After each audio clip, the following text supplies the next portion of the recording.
जय हिंद दोस्तों आप ये सोच रहे होंगे कि मैंने ये मास्क लगा रखा था, उतार क्यों दिया। देखिए दोस्तों, ये आप लोगों के लिए जो मैं ये अभी वीडियो बना रहा हूँ, इसके लिए मैंने ये उतार कर रखा है। पूरे हिंदुस्तान को, पूरे विश्व को मैं ये संदेश दूंगा कि ये मास्क है जो ये जरूर लगा कर रखें। दोस्तों, आज का हमारा जो टॉपिक है वो है कोरोना के ऊपर। शुरू से लेकर अब तक कोरोना का जो अब तक का पूरा अपडेट्स है, मैं आपको बताऊंगा कि कोरोना है क्या। देखिए दोस्तों, कोरोना चीन से स्टार्ट हुआ, कैसे फैला, कैसे हुआ, ये किसी को नहीं पता। चीन के अंदर कोरोना पैदा हुआ, वहां से ये सर्विस के जरिए जो चीन है जो वो इंटरनेशनल मार्केटिंग में नंबर 1 है दोस्तों।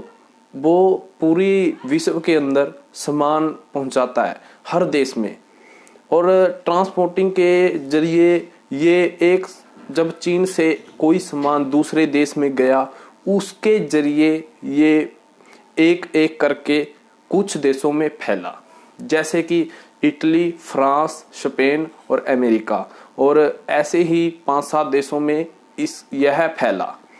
और इसके साथ साथ इसका किसी को अंदाजा भी नहीं था कि कोरोना है क्या, क्या चीज है, कैसे है, इसका किसी को कुछ पता नहीं था।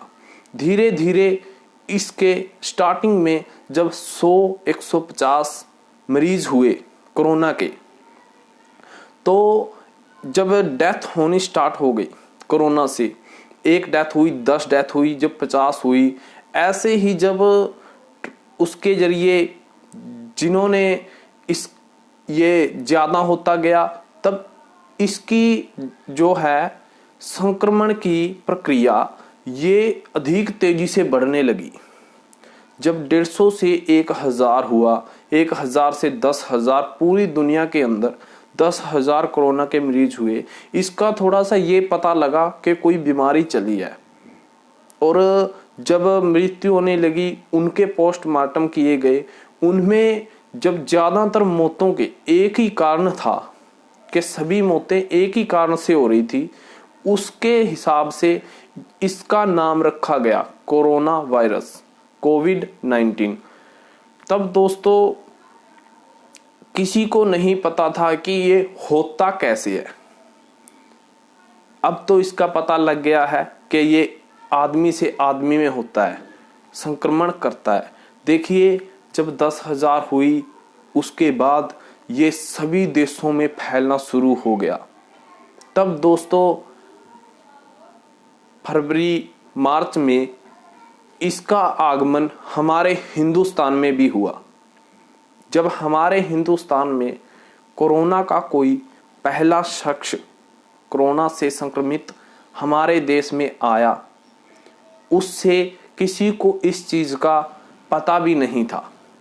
जब उससे 10, 50 और फिर 100, फिर 150, जब ऐसे कोरोना के मरीज आने लगे, फिर 1,500 ऐसे मरीज होने लगे, तो इसका पता लग गया हमारी सरकार को, इसका पता लगाया।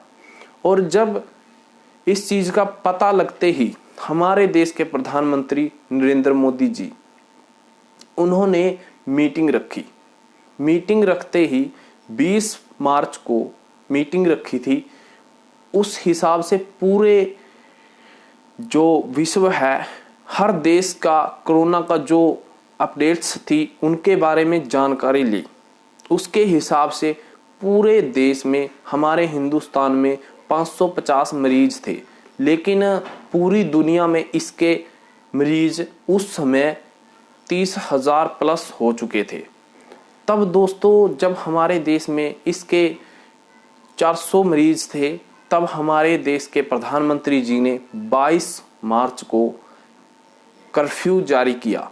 एक दिन का कर्फ्यू लागू किया। उससे दोस्तों 22 तारीख को, 23 तारीख को हमारे देश के प्रधानमंत्री जी इसके बारे में ही सोचते रहे, इसके लिए मीटिंग लेते रहे, इसके बारे में जानकारी लेते रहे, क्योंकि हमारे देश के प्रधानमंत्री इसके बारे में पहले ही सतर्क हो गए थे।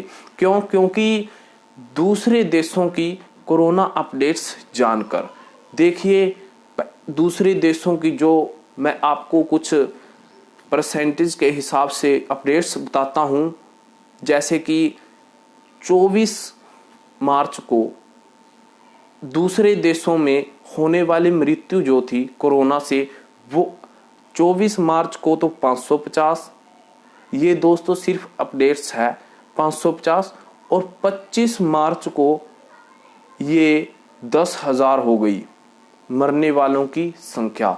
मतलब ये ऐसी चीज थी, इतनी ज्यादा जल्दी से संक्रमित करता है ये। इसके बारे में हमारे प्रधानमंत्री जी ने जल्दी से जल्दी पता लगाया, और इसको रोकने के लिए हमारे देश के प्रधानमंत्री जी ने जब 23 मार्च से हमारे देश के अंदर 14 अप्रैल तक, 23 मार्च से 14 अप्रैल तक 21 दिन का संपूर्ण लॉकडाउन लगाया। जब ये हमारे देश में आ गया कोरोना, तो 21 दिन का लॉकडाउन हमारे देश के लिए बहुत ही सही रहा दोस्तों। हमारे देश के प्रधानमंत्री जी ने पता था कि यह बहुत ही बड़ी महामारी है, इससे उलझने के लिए पूरे देश को बहुत बड़ा नुकसान चुकाना पड़ेगा। दोस्तों, जब हमारे देश के प्रधानमंत्री जी ने जो 21 दिन का लॉकडाउन लगाया, उसमें हमारे देश के अंदर उस समय 550 के आसपास कोरोना से संक्रमित थे। अब दोस्तों हमारे देश में संपूर्ण लॉकडाउन लग गया 21 दिन का। अब 21 दिन की अपडेट्स जान लीजिए। 21 दिन बाद जब यह लॉकडाउन खत्म होने का समय आया, यानी कि 14 अप्रैल, तब तक 550 से इसके मरीज लगभग 10,000 के आसपास पहुंच गए। अब देखिए दोस्तों, 21 दिन में लॉकडाउन के होते हुए भी 550 से और 10,000 पहुंच गए, तो ये जान लीजिए कि यह बीमारी नहीं, महामारी है। ये बहुत ही खतरनाक है दोस्तों। अब 14 अप्रैल के आगे हमारे प्रधानमंत्री जी ने हमारे देश की सुरक्षा के लिए, हमारे देश को बचाने के लिए, हमारी अर्थव्यवस्था को ध्यान में ना रखते हुए, हमारे देश की जनता को बचाने के लिए 14 अप्रैल से आगे फिर लॉकडाउन बढ़ाने का फैसला लिया। दोस्तों ये अब इस समय जब 14 अप्रैल तक लॉकडाउन में लोग रह चुके थे, और फिर भी हमारे यहाँ जो अपडेट्स देखने को मिली कोरोना की, इससे हर आदमी जागरूक हो गया था। अब दोस्तों उसके बावजूद प्रधानमंत्री जी ने 14 अप्रैल से, यानी कि 14 अप्रैल तक तो 21 दिन का लॉकडाउन था। अब 15 अप्रैल से 3 मई तक फिर लॉकडाउन लगाना पड़ा। दोस्तों इसकी अब लोग कुछ जागरूक हो गए थे, लोगों को पता लग गया था इस लॉकडाउन का। लोगों ने बहुत ही सहारा इस लॉकडाउन को, क्योंकि इससे ही हमारा देश बचा है। अब दोस्तों 3 मई का समय भी आना था। अब जहां हमारे 10,000 के आसपास कोरोना से संक्रमित थे, लॉकडाउन के बावजूद भी 3 मई तक इसकी जनसंख्या थी जो कोरोना संक्रमित की, वो 35,000 के पास पहुंच गई, 35,000 से भी पार। अब देखिए दोस्तों, लॉकडाउन के होते हुए भी पहले 21 दिन में 550 से 10,000, और फिर दूसरे लॉकडाउन में 10,000 से 35,000। अब देखिए यह कितनी तेजी से बढ़ रहा है। लोग जागरूक भी हो गए हैं, फिर भी यह बढ़ ही रहा है। सबसे बड़ी आपको बता दूं, लॉकडाउन से हमें बहुत ज्यादा फायदा हुआ। अब 3 मई के बाद फिर से प्रधानमंत्री जी ने देश के लिए सोचा, मीटिंग ली और हमारे देश के सलाहकारों से सलाह ली और हमारे देश के सभी मुख्यमंत्रियों से वीडियो कॉलिंग के जरिए मीटिंग की। फिर 3 मई से बाद जब हमारे देश में 35,000 के पार मरीज हो चुके हैं, तो 3 मई के बाद लॉकडाउन खोलना किसी ने भी जायज नहीं ठहराया। इसलिए हमारे देश के प्रधानमंत्री जी और गृह मंत्री जी ने फिर यह फैसला लिया कि अब फिर 15 दिन का लॉकडाउन बढ़ा दिया जाए। अब दोस्तों 3 मई से 17 मई तक जो लॉकडाउन लगाया फिर से, यह हमारे लिए है। अब लोग भी समझदार हैं, लोगों को पता है कि यह सब हमारे लिए है। कोरोना है, ये कोई बीमारी नहीं, ये बहुत बड़ी महामारी है। अब उसके बाद आगे की बात बताऊं, 3 मई से आज 8 मई है दोस्तों, आज 8 मई है। सिर्फ 5 दिन हुए हैं। 5 दिन में हमारे देश के अंदर देख लीजिए 15,000 के पार मरीज आ चुके हैं। देखिए ये कैसे, कितनी तेजी से संक्रमित कर रहा है। अब अंदाजा लगाया जा रहा है कि 17 मई तक अगर इसका कोई सलूशन नहीं निकला तो दोस्तों हमारे देश में 80,000 प्लस कोरोना संक्रमित मरीज हो जाएंगे। अब देखिए, जब दोस्तों हमारे देश में 550 के आसपास जब 22 मार्च, 23 मार्च, 24 मार्च तक मरीज थे, तब हमें लॉकडाउन लगाया।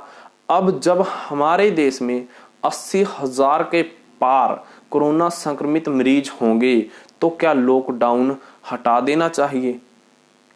कोई भी सोचिए, क्या हम हटा देना चाहिए?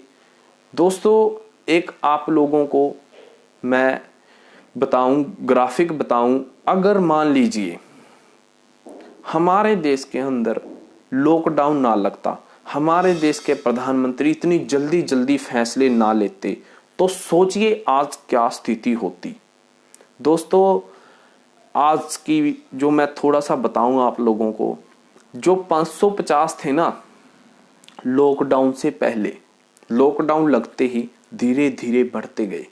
देखिए जो धीरे धीरे बढ़े हैं ना, ये बहुत जल्दी से बढ़ते। फिर 550 के अगले 10 दिनों में 550 के 50,000 मरीज हो जाते अगर ये लॉकडाउन ना होता। उससे अगले 10 दिन में ये 50,000 से 5 लाख हो जाते। अगले 10 दिन में ये 5 लाख से 5 करोड़ हो जाते। इतनी जल्दी यह संक्रमित करता है दोस्तों। अब आप हिसाब लगा लीजिए, हमारे देश के पास सिर्फ 1 लाख वैलेंटाइनर हैं दोस्तों। हमारा देश स्वास्थ्य के मामले में बहुत पीछे है। और बात करूं इटली की, इटली दोस्तों स्वास्थ्य के मामले में दूसरे नंबर पर है, फिर भी उससे भी स्थिति कंट्रोल नहीं हुई। क्यों? क्योंकि उसने पहले इतनी जल्दी फैसले नहीं ले सका जितनी जल्दी हमारे देश के प्रधानमंत्री जी ने फैसले लिए, जिससे आज हमारा देश दोस्तों कोरोना से दुखी हर कोई है। हमारा देश ही नहीं बल्कि पूरा विश्व दुखी है, हर आदमी दुखी है। लेकिन हिंदुस्तान के लिए बहुत ही खुशी की बात है जो हमने इतना कंट्रोल किया इसे। ये बात तो मानेंगे कि 133 करोड़ के आसपास हमारी आबादी है। 133 करोड़ प्लस जनसंख्या ने जब साथ दिया सभी ने मिलकर, तब हम कोरोना से आज लड़ रहे हैं। आज कोरोना भी हमसे हार मानने को मजबूर है। क्यों? क्योंकि हमारे देश के प्रधानमंत्री की और हमारे देश की सरकार की ये समझदारी है और लोगों के साथ जो लोग खड़े हैं, इस बलबूते पर आज हम कोरोना से लड़ रहे हैं। कोरोना भी हमसे हार मानने को तैयार होने वाला है। कोरोना भी सोच रहा है कि मैं पूरी दुनिया में इतनी जल्दी फैलता हूँ, एक ये हिंदुस्तान कैसा देश है जहां मुझे इतनी जल्दी बढ़ने नहीं दिया जा रहा। दोस्तों, इस महामारी से हमें अभी और बहुत लड़ना है। दोस्तों, ये बहुत लंबी लड़ाई है। आप लोगों से मेरी उम्मीद रहेगी कि जैसे आप लोग साथ दे रहे हैं ऐसे ही साथ दीजिए, मतलब कि घर से बाहर बिल्कुल ना निकलें। अगर हमें कोई इमरजेंसी है हम तब ही अपने घर से बाहर निकलें। दोस्तों, अभी तक हमारे देश के अंदर 53,000 के पार कोरोना संक्रमित मरीज हैं। दोस्तों, खुशी की बात ये भी है, उनमें से लगभग 15,000 के पार ठीक भी हो गए हैं। अब हमारे देश के जनता को और हमारे देश के प्रधानमंत्री जी को और हमारे देश की सरकार को मैं बधाई देना चाहूँगा।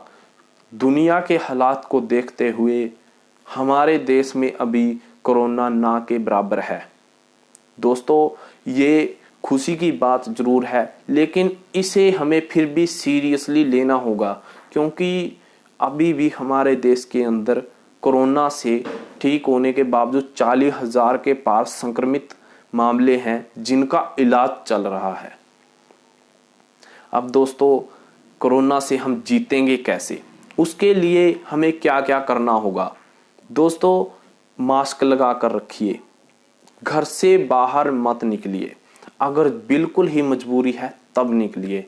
हर 2 घंटे बाद कम से कम 20 सेकंड तक हाथ धोइए, क्योंकि ये एक वायरस है। दोस्तों, इससे बचने के लिए हमें अभी इन्हीं तरीकों को अपनाना होगा। जितनी भी आप अपनी सेफ्टी कर सकते हैं उस सेफ्टी को कीजिए।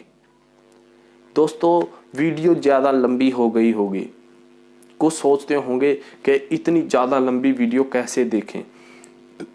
दोस्तों, ये लड़ाई बहुत लंबी है, इसीलिए मुझे भी इतना टाइम देना पड़ा इस वीडियो पर। मेरी कोशिश है कि पूरा हिंदुस्तान एकजुट होकर साथ दे, अपने घर में ठहरे, जब बिल्कुल ही मजबूरी है तब घर से बाहर निकलें। सरकार के जितने भी जो भी सरकारी हैं, सरकारी मुलाजिम लगा लीजिए या सरकारी अफसर लगा लीजिए, उनसे उम्मीद रखूंगा कि बहुत ही अच्छे तरीके से हमारे देश के लिए जितना कुछ भी हो सके उतना कुछ करें। अपने अपने एरिया को सैनिटाइजर करवाएं।